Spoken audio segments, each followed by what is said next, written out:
international, mesdames et messieurs, bonsoir et tout de suite prenons le sommaire.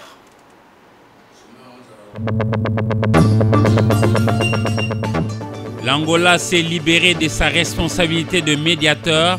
Joao Lourenço, président angolais, n'a visiblement pas apprécié la rencontre entre Félix-Antoine Tshisekedi Tshilombo et Paul Kagame à Doha au Qatar. Lutte contre la tuberculose causée par le bacille des coques, une maladie terrible mais aussi guérissable.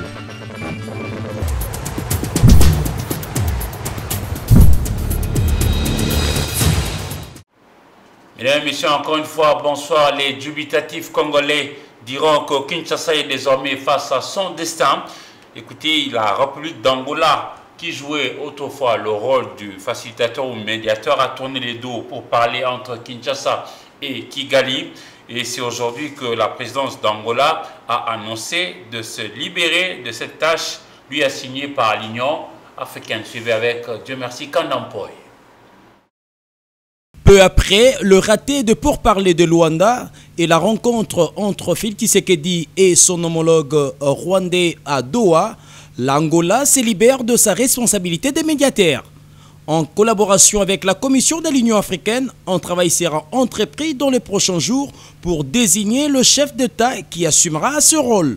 À l'en croire, toutes les actions visant à résoudre les conflits sur le continent africain devront être menées en concertation avec les médiateurs désignés.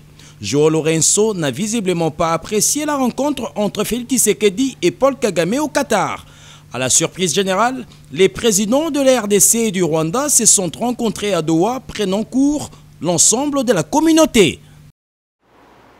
Formation du gouvernement d'union nationale, les débuts effectif a été constaté aujourd'hui lundi 24 mars 2025 à Kinshasa. Ces consultations s'inscrivent dans les cadres de cohésion et d'unité nationale, dit Samaloukonde King et Jean-Michel, président du Sénat.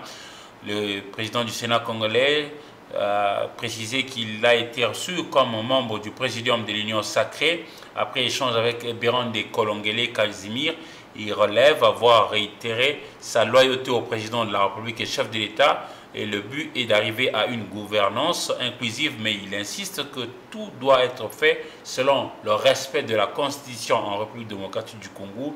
Le conseiller spécial du chef de l'État en matière de sécurité a aussi échangé avec la première ministre, chef du gouvernement, Judith Suminwa Tuluka, et Augustin Kabouya, secrétaire général de l'Union pour la démocratie et le progrès social, IDPS. Par contre, le Front commun pour le Congo, FCC en sigle de l'ancien président de la République, Joseph Kabila Kabange, dit ne pas être concerné par les consultations débutées aujourd'hui à Kinshasa. Pour le camp de Joseph Kabila Kabange, tout a été biaisé dès le départ avec les élections organisées selon son camp, sans respect de lois en vigueur en République démocratique du Congo. Et la première ministre, chef du gouvernement, Judith Suminwa Tuluka, a été hier à Kenge, dans la province du Kwango, où elle a prêché la nécessité de l'unité nationale en vue de faire face à l'agression, particulièrement dans la partie orientale de la République démocratique du Congo. Sur place à Kenge, la première ministre n'y est pas allée en touriste. Elle a quand même apporté un certain nombre de solutions à cette population vivant dans cette partie de la République démocratique du Congo. Suivez avec Fofana Moukoubi. Sa tournée à Kenge lui a permis notamment de mettre en lumière à la fois les atouts et défis de la province du Kwango, tout en soulignant la nécessité d'encourager un développement durable et inclusif dans cette région. Elle a également pris connaissance des enjeux locaux et exprimé son engagement à apporter des solutions concrètes pour l'amélioration des conditions de vie de la population. C'est aux premières heures de la matinée que la chef du gouvernement a débuté sa journée par une communion avec le chrétien catholique à la cathédrale Mouensé à Noirité. Ces moments de prière empreints de spiritualité a été un signe fort d'unité, de partage et de solidarité avec les habitants de la province du Kwango. Elle n'est pas là simplement en tourisme, elle vient partager nos joies et nos peines. Et ça, c'est fondamental, cette proximité, cette attention à la population. Je pense que c'est que nous attendons et c'est déjà un pas en avant dans cette recherche de paix durable, d'unité et de vraie fraternité au sein de la nation. Alors, le message de paix. Je dirais que de tels gestes puissent porter du fruit, qu'on ne reste pas indifférent à de tels gestes qui doivent davantage rassembler et, je dirais aussi, nous inspirer des raisons d'espérer en dépit de toutes les épreuves. Et après sa visite dans le Kwango, Judith Souminois poursuivra la campagne Congolais Téléman dans d'autres provinces du pays afin de promouvoir l'unité nationale. Les centres hospitaliers de militaires au niveau de Caen, Seta et de Mikondo dans la commune de Lansele ont été dotés chacun de 2 ambulances par le vice-premier ministre mis en charge de la défense nationale et ancien combattant Guy Kabongo Mwadjamvita. La cérémonie a eu lieu en début de week-end de la semaine passée. Suivez avec Dieu merci Kanampoy et Mondi Kouyala. Les commandants suprêmes des forces armées de la RDC est plus que déterminé à améliorer les conditions sociales des militaires.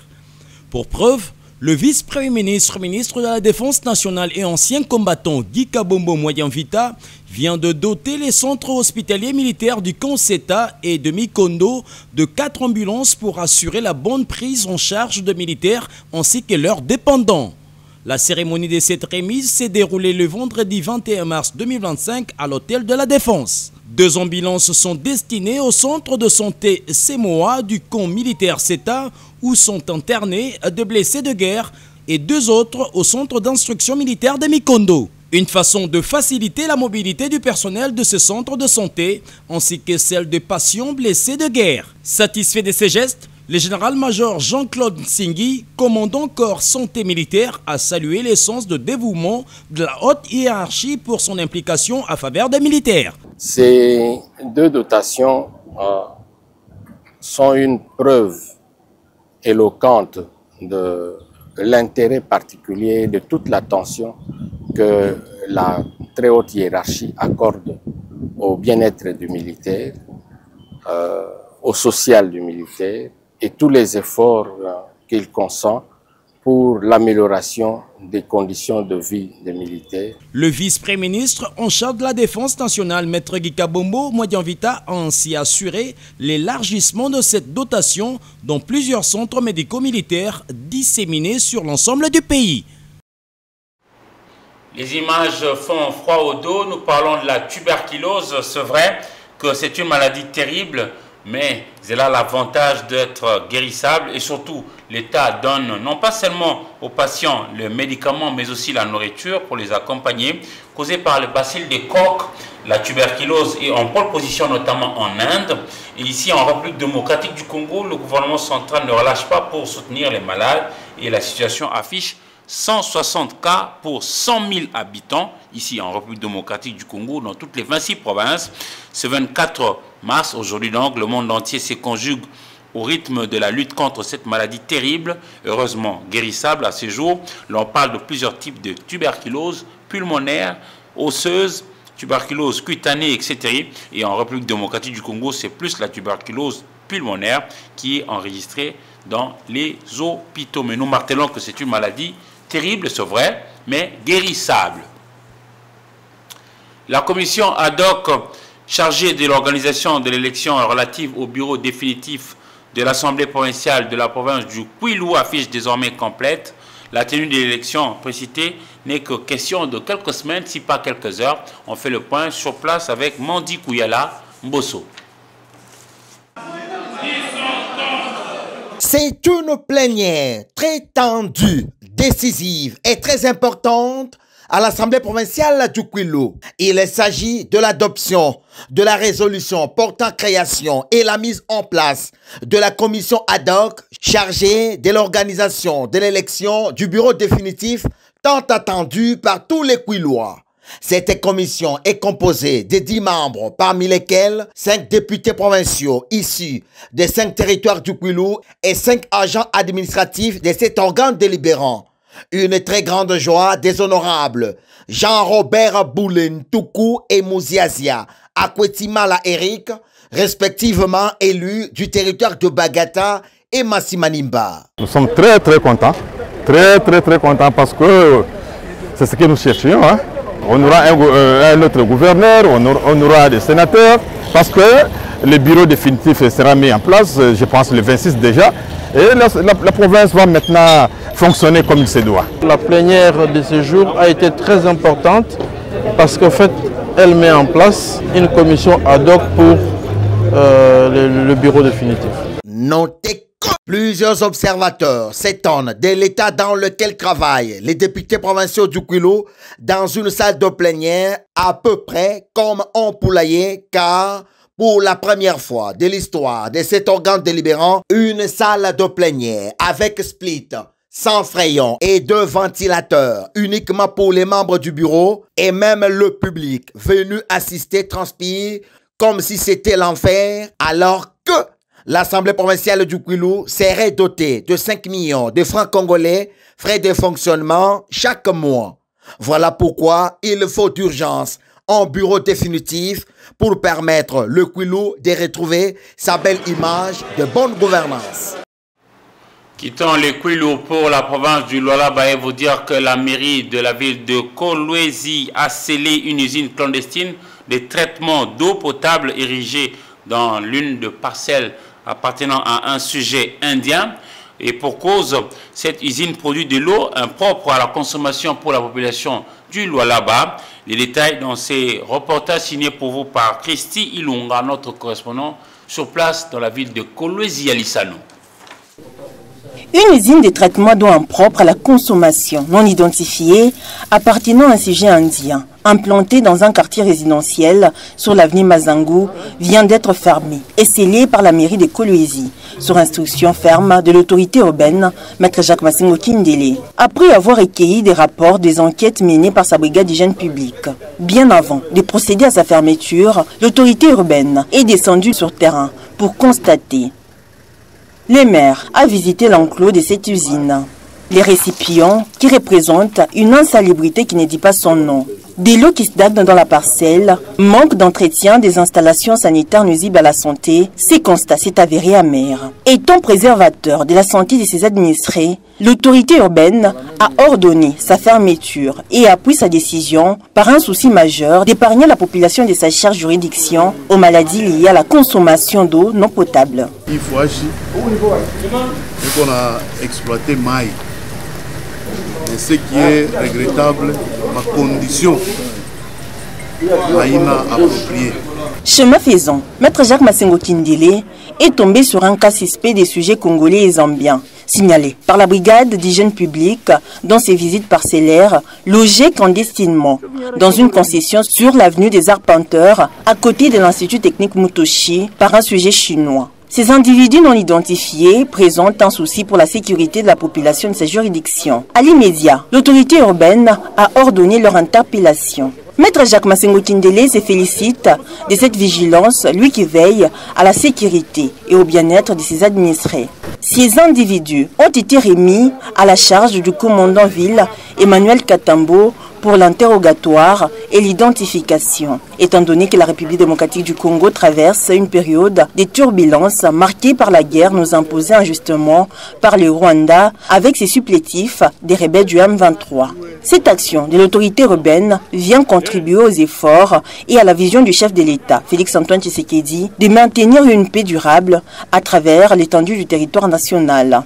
La même vision matérialisée au Lualaba par l'autorité provinciale Fifi Masuka Saini. Ces actions de répression s'étendent sur l'ensemble de la ville de Kolwezi. Jean-Pierre Kasangana Mbengu, son nom fait penser à l'OZRT et jusqu'aujourd'hui la RTNC, Radio-Télévision Nationale Congolaise, un journaliste de renommée nationale et des talents, est malade depuis un moment. Et se souvenant de ce qu'a été l'apport de ces vaillants messieurs dans le monde du journalisme par rapport à la République, un ancien vice-ministre est allé lui rendre visite parce qu'il est malade depuis un moment, je l'ai dit. Et voici en image ce qu'a été la visite de M. Freddy Kita auprès de ces vaillants messieurs de la plume Jean-Pierre Kasangana Mbengu. Suivez avec Nicole Clélo, Naomi Nyongé. Freddy Kita, homme politique congolais à multiples casquettes, a rendu visite au journaliste de la radio-télévision nationale congolaise, la RTNC, Jean-Pierre Kasangana, le samedi 22 mars 2025, dans sa résidence. Les vice-ministres honoraires a dans la peau d'un sauveteur effectué ses déplacements avec un certain nombre de présents. Dans sa gibecière, les vivres et non-vivres, ainsi qu'une enveloppe consistante, question d'assister la famille. Prenant la parole, l'épouse de Jean-Pierre Kasangana n'a pas manqué de remercier le bon samaritain Fridikita pour ses gestes de générosité. Ça me va tout droit au cœur. Je ne m'attendais pas. En tout cas, Dieu est bon, Dieu arrange les choses. Je me disais, d'où ça sera comment. Vraiment merci, son excellence. Que mon Dieu te bénisse richement. Vraiment que Dieu t'assiste en tout et pour tout. À son tour, Fridikita est aussi revenu sur le bien fondé de son geste. Monsieur Jean-Pierre Kasangana Mbengou est un baobab de la presse panafricaine. Il a fait beaucoup de bien pour la nation. Il a rendu des bons services au Zaïre, en RDC et en Afrique. Et il était de mon devoir, quand j'ai appris qu'il était souffrant, de venir d'abord voir son état. Nous avons tous constaté que ça nécessite une prise en charge immédiate. Notez que Jean-Pierre Kasangana est un baobab de la presse panafricaine depuis Zaïre jusqu'à nos jours et est malade depuis un moment. Et il faut dire que Jean-Pierre Kasangana Mbengou a abordé plusieurs sujets, notamment les sujets liés au sport. Et parlant justement de ces chapitres pour dire que le président de l'entente, allais-je dire, d'athlétisme du Fongoromé, Alex Ndumba Kamba Ngouji, ça y est, annonce la tenue de la première édition d'un cross-country sur la route. Cette activité aura lieu le 29 mars 2025 à Fongoromé et devra réunir les athlètes de Kolwezi, Lubudi, Bunkeya, Tenke Fongoromé et Kakanda, toujours dans le Lualaba. Après la course, le comité de la Ligue provinciale du Lualaba procédera à l'installation officielle de l'entente de l'athlétisme de Fongoromé, placée sous la gestion de M. Alex Ndumba Kamba Ngouji. Suivez cette interview. L'entente de l'athlétisme à Fongoromé, c'est samedi 29 mars 2025. En voulant faire ça, il voulait que le monde puisse savoir que l'athlétisme, ce n'est pas seulement rester à la maison ou au bureau. Il faut qu'il y ait une activité, raison pour laquelle on a organisé cette course country. Il y aura lieu à Fongoromé précisément, comme on vient de le dire, sur la route, bien sûr, qui va réunir les athlètes de Kolwezi, les athlètes de Kolwezi, Kakanda, Fongoromé, Bunke. Donc il va réunir nos filles et garçons. À l'issue de cette activité, qu'est-ce qui va se passer après? Donc, cross-country, qui veut dire course de femmes, de filles et garçons. Les filles vont courir à 7 km, les garçons vont courir 10 km. Après cela, il y aura des remises de brevets, des médailles. Bien sûr, après cette activité, il y aura aussi l'installation officielle du comité d'entente d'athlétisme de Fongoromé de Boudi. On va commencer l'atterrissage de ce journal par cette nouvelle de page noire. Le monde culturel congolais est en deuil avec la perte depuis hier, dimanche 23 mars 2025, de Madame Odia Marie, très connue par son nom de scène, Bolingo, traduisez l'amour. Vous le voyez en photo, Maman Bolingo a fait la pluie, le beau temps dans le groupe théâtral Salongo avec le géant Chitenge Sana. Un groupe rempli d'étoiles, toutes brillantes, au point de soumettre tout le continent africain avec des pièces à succès qui ont raconté la vie en société avec des conseils pratiques pour les jeunes générations et même des couples jusqu'à aujourd'hui. Madame Marie Odia, alias Bolingo, s'est éteinte hier, mais ses œuvres restent gravées dans la mémoire collective, aussi bien des Zaïrois qu'aujourd'hui des Congolais, parce que le pays est redevenu la République démocratique du Congo. Mesdames et messieurs, nous allons nous quitter, mais avant, voici le rappel de titre.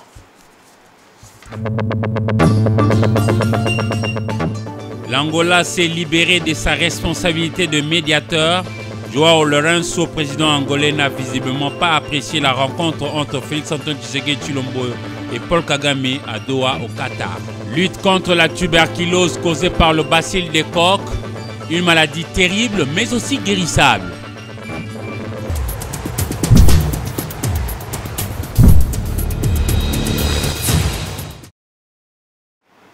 Ce journal va se clôturer ici, mesdames et messieurs. Merci à vous de l'avoir suivi et surtout bonne semaine dans vos familles et au revoir.